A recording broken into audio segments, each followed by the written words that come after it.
If you're thinking about converting to Islam, it might be because of what you've been told about the Quran. The Quran is the center of Muslim faith, as well as the center of some very compelling lies that Muslim authorities have spread quite successfully in recent decades. So the Caliph Uthman standardized the copies of the Quran, and therefore from his time up until our time there has never been two copies of the Quran that are different even in one letter or one word. Since Uthman's time in the mid-7th century, no two Qurans have differed from each other by as much as even a letter.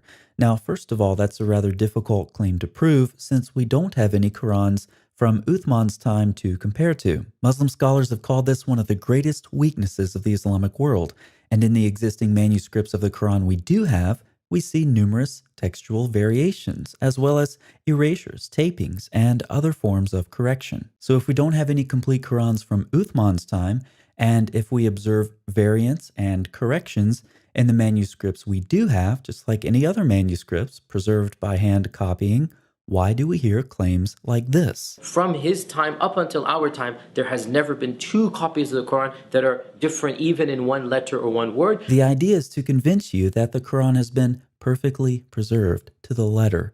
This could only be accomplished by God. Therefore, the Quran's very own preservation is proof that it's a divine book. The only problem is that claim is a lie. Unfortunately, it's been a very popular lie in the Muslim world. Let's look at another lie. This is the origin of the different recitations of the Quran. It all goes back to the Prophet ﷺ asking Jibreel allowance from Allah to recite the Quran in different ways. That's the claim. The Quran is a recitation, and there are various equal recitations, and they all go back to Muhammad from Allah. But when we look at the Muslim sources, we see something very strange. Muhammad tells his followers to learn the Quran from several people, including Abdullah bin Masud and Ubay ibn Ka'b. Keep in mind, what Muslims claim today is that what they recite goes right back to the time of Muhammad and the companions. However, Muslim sources actually record people like Ibn Shanabuth, who was tried, flogged, and forced to recant his readings, which are precisely some of the same ones Muhammad said to use. But there's more than just this one single case. We also find that the text of the Quran around the 10th century AD could no longer sustain the readings of the much earlier companions, so they had to be discarded. Consequently, Al-Tabari reasoned, we are forced to reject the readings which disagree with the razam, the consonantal skeleton, of our current codices, even if the sound historical accounts unequivocally establish that the companions used to read them differently. Obviously, claims about preserving the early recitations of the Quran from the time of Muhammad and his companions are a later development. Another later development is the concept of canonical divine readings, meaning entire readings of the Quran that are all equally valid and of divine origin from Allah through Muhammad. In reality, dozens upon dozens of different readings of the Quran were circulating in the centuries after Muhammad. About 300 years after Muhammad's death, Ibn Mujahid limited these readings. Each reading was named after the reader himself. There were 7 eponymous readers. In spite of these controls, variant Quranic readings began multiplying through their students. So the number of their students had to be limited as well. But as the theologians become more influential, these canonical readings suddenly become divine. Early Muslim scholars did not look at the variant readings of the Quran as divine revelation. This position changed drastically in the later periods, especially after the 11th century, where the canonical readings started to be treated as divine revelation. That is, every single variant reading in the 7 and 10 eponymous readings was revealed by God to Muhammad. But apart from the variant readings of the Quran and its manuscripts, what about its content? Something very strange is that the Quran knows of several books, but speaks primarily of the Torah and Gospel, which it says it confirms. However, when we look at the Quran's use of these books, it appears that the author of the Quran did not know the difference between them and the later traditions that grew out of them. For example, in the well-known story of Noah's flood, the Quran mixes in a detail from much later Jewish tradition about the boiling floodwaters. Or when the Quran is describing the story of the golden calf, It mixes in an ancient legend about harnessing the power of something with the dust of its footprint. In the Quran's account of Solomon and the Queen of Sheba, it adds details that come from a water test applied to Jewish mystics who reached the heavenly palace. The Quran borrows from legends about Solomon and his demons, that he gets to die for his treasures and build his temple, as well as adapting a legend from the Talmud about Ashmedai, the king of the demons. The Quran also contains numerous repetitions of other legends, like the angels being told to bow down before Adam. This is all very strange for a book that claims to affirm the Torah and not all of the later literature that was developed from it.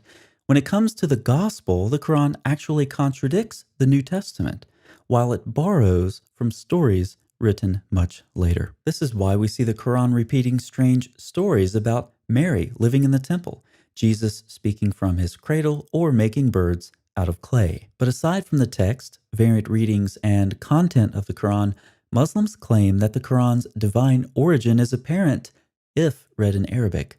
However, computer analysis has shown that the same basic compositional structure that we find in oral performances like Homer's Iliad and Odyssey are at work in the Quran as well. Only about a minimum of 20% oral formulaic density is required to prove a text originated according to these oral compositional devices. This analysis can be conducted with a variety of root sequences of differing lengths, which will of course give different densities. Looking at a simple example of a 3-base sequence, the Quran comes in at an astounding 39% average oral formulaic density for the Meccan surahs and 55% for the Medinan surahs. If we push the analysis a bit further, looking for 3-base sequences that occur 5 times, the entire Quran averages an impressive 21.86%. This means that the Quran is structured like we would expect for something originating in an oral culture. It's also the best explanation for the Quran's repetition and frequent mixing and matching of its sources. The proclaimer of the Quran's surahs was simply unaware of the actual content of the books that he claimed to confirm. But perhaps most troubling about the Quran is its God. The Quran becomes increasingly violent. It commands Muslims to fight people for lacking belief, even if that lack of belief is expressed in simply voicing disagreement with the Quran's theology. The Quran can only see the former scriptures, including the peaceful teachings of Jesus, as a divine promise to fight and be rewarded by Allah. The Quran tells Muslims that fighting is good for them, and Allah uses violence to soothe the hearts of the believers.